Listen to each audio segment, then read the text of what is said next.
बिस्मिल्लाहिर्रहमानिर्रहीम अस्सलाम वालेकुम वरहमतुल्लाहि वबरकातुहू। प्यारे नाज़रीन, कैसे हैं आप सब लोग? उम्मीद करता हूँ कि अल्लाह पाक की रहमत और ज़ेर साया खैर व आफ़ियत से होंगे। सिंपल सादा चिकन पुलाव बनाने का बहुत ही आसान सा तरीका और बहुत ही टेस्टफुल बनाने का तरीका जो है आपको बताने लगा हूँ। गौर से देखिएगा, आखिर तक देखिएगा। बहुत ही मज़ेदार किस्म की रेसिपी आज आपको देने लगा हूँ। सबसे पहले आपने खुला बर्तन ले लेना है और इसको अपने चूल्हे पे चढ़ा देना है। इसमें आप डालेंगे आधा कप ऑयल और उसमें आप गरम मसाला डाल देंगे। गरम मसाला में ज़ीरा होगा, दालचीनी होगी, बादियान के फूल होंगे, लौंग होंगे और बड़ी इलायची होगी, तेज़पात होगा, दालचीनी होगी। ये सारी चीज़ें जो है आपने इसमें डाल देनी है और इनको अच्छी तरह से कड़कड़ा लेना है, ठीक। मैं तकरीबन आधा किलो चावल की रेसिपी बनाने लगा हूँ। 2 प्याज़ मैंने लिए हैं, उनको लंबा-लंबा काटा है। अब ये प्याज़ जो है ये मैंने ब्राउन करने हैं, लेकिन बहुत ज़्यादा मैं ब्राउन नहीं करूँगा, क्योंकि मैं सिंपल सादा और बहुत ही कम मसाले वाला पुलाव जो है आप लोगों के लिए बनाना चाहता हूँ। मेरे पास चिकन जो है वो है तकरीबन 750 ग्राम। इसको छोटी-छोटी बोटी में मैंने काटा है, ये भी इसमें डाल देता हूँ और इन प्याज़ों के साथ ही इसको पका लेता हूँ। आप अगर गौर करेंगे तो आप देखेंगे कि प्याज को मैंने बहुत ज़्यादा ब्राउन नहीं किया है, इसको बस मैंने थोड़ा-सा पकाया है, उसके बाद मैंने चिकन इसमें डाल दिया है। अब चिकन जो है इसने कलर अपना चेंज कर लेना है, उसके बाद मैंने इसमें मसाले डाल देने हैं, इनको बहुत ज़्यादा मैंने पकाना नहीं है, ठीक है? यहाँ पे मैंने धनिया ले लेना है दरदरा सा करके, 1 चम्मच और 1 चम्मच ही मैंने मिक्स मसाला डाल लेना है। अब इसको मैंने अच्छी तरह से ये मिक्स करना है, क्योंकि ये नीचे लगने लगा था इसलिए जल्दी से मैंने इसमें चम्मच घुमाया है। नमक मैं आधा चम्मच डाल रहा हूँ, आप हस्बे ज़ायक़ा डालिएगा। हो सकता है आपको ज़्यादा पसंद हो तो आप पूरा चम्मच जो है वो डाल सकते हैं।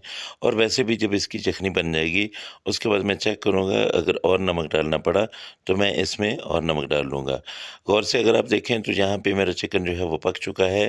तो अब मैं यहाँ पे 2 दरमियाने साइज़ के टमाटर जो है और 4-5 सब्ज़ मिर्चें ये इसमें डाल देता हूँ। सब्ज़ मिर्चें आपने साबित डालनी है, इनको काटना नहीं है। तो अब ये जो टमाटर हैं इनको अच्छी तरह से मैं पकाऊँगा। जब ये गल जाएँगे तब मैं इसमें पानी डालूँगा। पानी के लिए मैं आपको बता दूँ कि यहाँ पे मैंने एक स्टील का गिलास लिया है। ये स्टील का गिलास 2 गिलास चावल हैं, तो इसमें मैं साढ़े 3 गिलास जो है ये पानी डालूँगा और इसकी मैं यख़नी बना लूँगा। आप लोग इसी हिसाब से जो है वो पानी डालिएगा और इसी तरह आपने बनाना है। इंशाअल्लाह बहुत ही ज़बरदस्त किस्म का ये जूसी पुलाव आपके लिए बनेगा। ये देखिए हमारी यख़नी तैयार हो गई है। अब मैं क्या करूँगा कि चावल जो मैंने 1 घंटा पहले भिगो के रखे थे, वो चावल इसमें डाल दूँगा। अच्छी किस्म के और बहुत ही खुशबूदार किस्म के ये चावल हैं। ये कच्ची बासमती है। अगर आप सेला इस्तेमाल कर रहे हैं तो कम से कम आप 2 घंटे पहले इसको भिगो के रखें। अच्छा, अब यहाँ पे मैंने क्या करना है, इसको जब तक दम पे नहीं आ जाता उस वक़्त तक इसको पकाना है।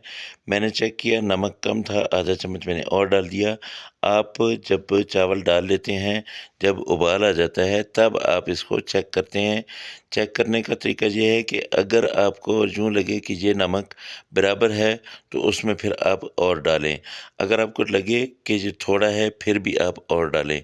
और जब आपको लगे कि तेज़ नमक है, इन चावलों में तेज़ नमक है, तब आप इसको छोड़ दें। ये देखिए चावल जो है बिल्कुल इस पे आ गए हैं। मैंने इसमें यहाँ पे पुदीना भी डाल दिया है, सब्ज़ धनिया भी डाल दिया है और एक मेरे पास नींबू था, वो मैंने छोटे-छोटे पीसेस में काट के ये रख दिया है। अब इसको मैंने दम लगाया है। 15 से 20 मिनट आपने दम लगाना है। उसके बाद आप दम खोलेंगे तो माशाअल्लाह अल्हम्दुलिल्लाह ज़बरदस्त किस्म के खिले-खिले चावल और बेहतरीन किस्म की खुशबू आपके किचन में फैल चुकी होगी। ये देखिए हरियाली ही हरियाली है और बोटियाँ जो है वो गल चुकी हैं और चावल जो है वो बहुत ही ज़बरदस्त किस्म के ये खिल चुके हैं। आपको मैं डिश आउट करके दिखाता हूँ। बेहतरीन किस्म के ये चावल जो है ये बन चुके हैं। लंबा चावल है, खुशबूदार चावल है और आला नस्ल का चावल है। तो जब आप अपने मेहमानों के सामने ये रखेंगे तो इंशाअल्लाह वो भी बहुत ही ज़्यादा इसको पसंद करेंगे।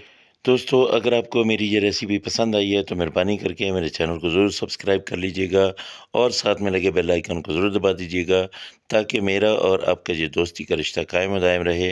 मेरी हर आने वाली वीडियो जो है वह सबसे पहले आपको पहुँचे और आप उसे देखें और मज़े-मज़े की रेसिपीज़ आप तक पहुँचती रहें। इंशाअल्लाह आप लोगों से अगली रेसिपी में फिर मुलाकात होगी। मुझे इजाज़त दें। अल्लाह हाफ़िज़। अस्सलामु अलैकुम व रहमतुल्लाहि व बरकातुहू।